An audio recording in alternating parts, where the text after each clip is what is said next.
Prezident İlham Əliyev Fransa şirkətlərinin nümayəndələri ilə görüşündə Ermənistan prezidentinin Azərbaycanın ünvanına səsləndirdiyi absurd ittihama da cavab verib. Qeyd edək ki, Sarkisyan Fransadaykən Azərbaycanı ölkəsinin iqtisadi nüfuzdan salmaqda ittiham etmişdi. O hətta Ermənistanın innovasiyalar ölkəsi olduğunu bildirmişdi. Prezident İlham Əliyev isə bu ittihamları gülünc adlandırıb. Ermənistanın təbii ehtiyatlara malik olmaması faktı o demək deyil ki, xalq bundan əziyyət çəkməlidir. Fransada daxil olmaqla dünyanın əksər inkişaf etmiş ölkələrinin təbii ehtiyatları yoxdur. Lakin onlar düzgün idarəçilik sayəsində öz ölkələrini inkişaf etdirirlər.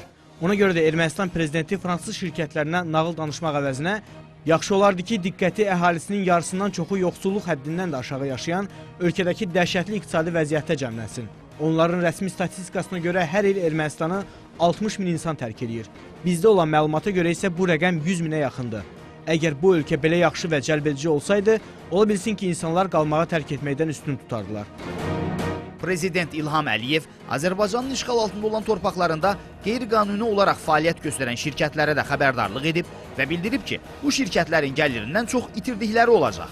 Görüşdə Azərbaycanın iqtisadi vəziyyəti və ölkədəki biznes mühiti ilə bağlı şirkət nümayəndələrinə ətraflı məlumat verilib. Dövlət başçısı vurğulayıb ki, son 20 ildə Azərbaycan iqtisadiyyatına 200 milyard dollardan artıq investisiya yatırılıb.